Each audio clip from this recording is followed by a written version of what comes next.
여러분이 알다시피 우리나라는 자원이 없는 나라 아니에요.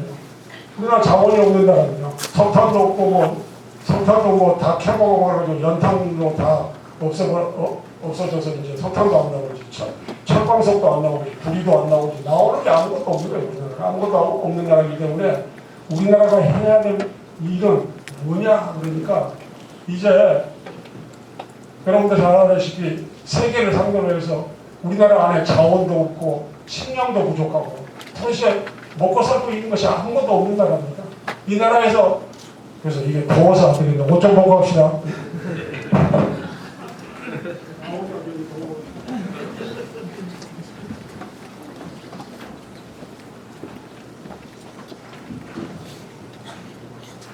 졸리잖아요? 응? 내가 어제 나 교회 다니는 사람인데 교회 갔더니 목사님이 설교를 하면서 계속 졸지 말라고 계속 얘기를 하더라고요. 그래서 졸지 말라고 하려고 졸지 않게 설교를 해야지.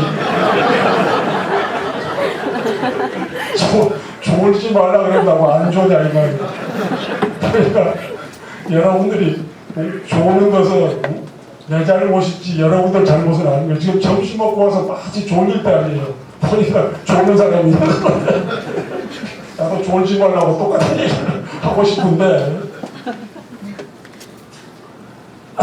우리나라 정말 먹고 살 게 없는 나라입니다. 내가 호주를 갔는데 호주는 땅덩어리가 769만 평방킬로미터라고 그러더라고요. 내가 그걸 자꾸 기억하고 있으니까 여러분들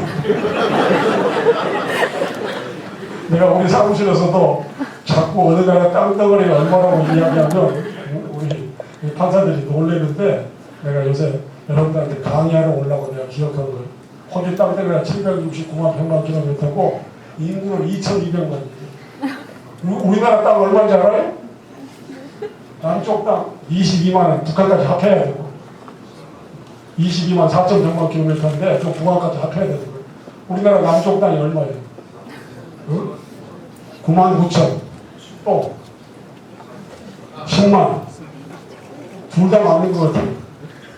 어느 책에 보니까 10만이라고 쓰여있고 어느 책에 보니까 9만 9천이라고 쓰여있고 남한 땅이 그거밖에 안 되고 그런데 왜 그럴까 그랬더니 새만금 매입해가지고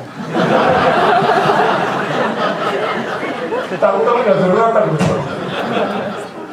그래서 10만이 됐다고 그러는 것 같아요. 근데 새만금 가서 보면 지금 그거 다 바닥이에요.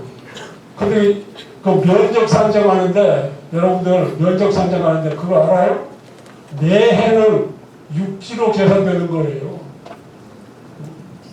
그래서 지금 10만도 맞고 그걸 바다로 보면 9만 9천도 맞고 그런 거 못해. 모르는 거 많구만. 하여튼 그런데 호주 갔더니 땅이 769만 평방킬로미터면 우리 남한 땅의 77배 아닙니까? 그렇죠? 근데 인구는 얼마예요? 2,200만밖에 안 돼요. 근데 가서 보니까 그 사람들이 토론하는데 무슨 토론을 하느냐 호주 인구를 얼마나 늘려야 되느냐 그 토론을 TV에서 했다고 그러더라고요. 그래서 3,500만까지 늘리자 그런 제안을 했는데 늘리려면 어떻게 해야 되겠어요? 이민 받아야 되잖아요. 그런데 그 사람들 이민 안 받기로 하고 인구는 그냥 2,200만 정도가 적당하다 그렇게 결론을 해서 이민 안 받기로 했다 그러더라고요. 그런데 그 호주에 가서 보니까 호주는 뭘 해서 먹고 사는지 알더니 전부 철광석, 가스, 무슨 뭐 원자재 팔아가지고 그 나라가 다 먹고 사는 가게 제조업이 아무것도 없어요. 근데 그래도 되는 나라예요. 그런데 그래서 보니까 우리는 인구가 지금 4,900만, 뭐 5천만 넘었다고 하기도 하고 4,900 몇십만이라고 하기도 하지만 그런데 우리나라 인구의 배가 넘지 않아요. 우리나라는 호주의 인구의 배가 넘지 않아요. 그런데 우리나라 GDP가 지금 1조 달러 조금 못 미쳐가고 호주는 1조 2천억 달러고 그러더라고요. 그런데 지금 그 호주 그 나라는 워낙 인구는 적고 자원은 많고 그러니까 그거 팔아가지고 충분히 먹고 사는 거예요. 근데 우리나라는 아무것도 없는 나라예요. 근데 아무것도 없는 나라가 먹고 살려면 어떻게 해야 되느냐. 근본적으로 이게 기술 개발하지 아니하면 절대로 나라의 미래가 없는 것입니다. 여러분 이거 잘 알아야 돼요. 그래서 오늘날 말하자면 한 나라를 통치하는 기본적인 리더들이 우리나라를 통치하는 리더들이 해야 될 일은 기술 개발하는 거예요. 기술 개발하지 아니하면 절대로 우리나라는 앞으로 세계에서 말하자면 인류 국가로 탈바꿈 할 수가 없습니다. 그래서 특별히 이 법률 공부하는 사람들은 기술 개발을 하는데 모든 나라에 총력을 집중해야 되지 않을까. 내가 두 번째 얘기하는 거예요. 우리나라 기술 개발해야 된다. 하이테크놀로지. 그런데 소위 산업혁명 이후에 세계를 제패한 모든 나라는 항상 세계 최첨단 기술 가진 나라였습니다. 모든 나라든지. 여러분들 독일이 그렇고 영국이 그렇고 미국이 그렇습니다.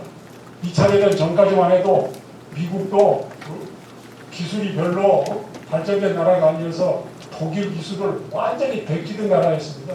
2차 대전 이후에는 일본이 미국의 기술을 완전히 베끼던 나라였습니다. 그런데 이 사람들이 기술 다 베끼고 난 다음에 우리가 베끼려고 그러니까 요새 못하게 해가지고 뭐 만들었어요?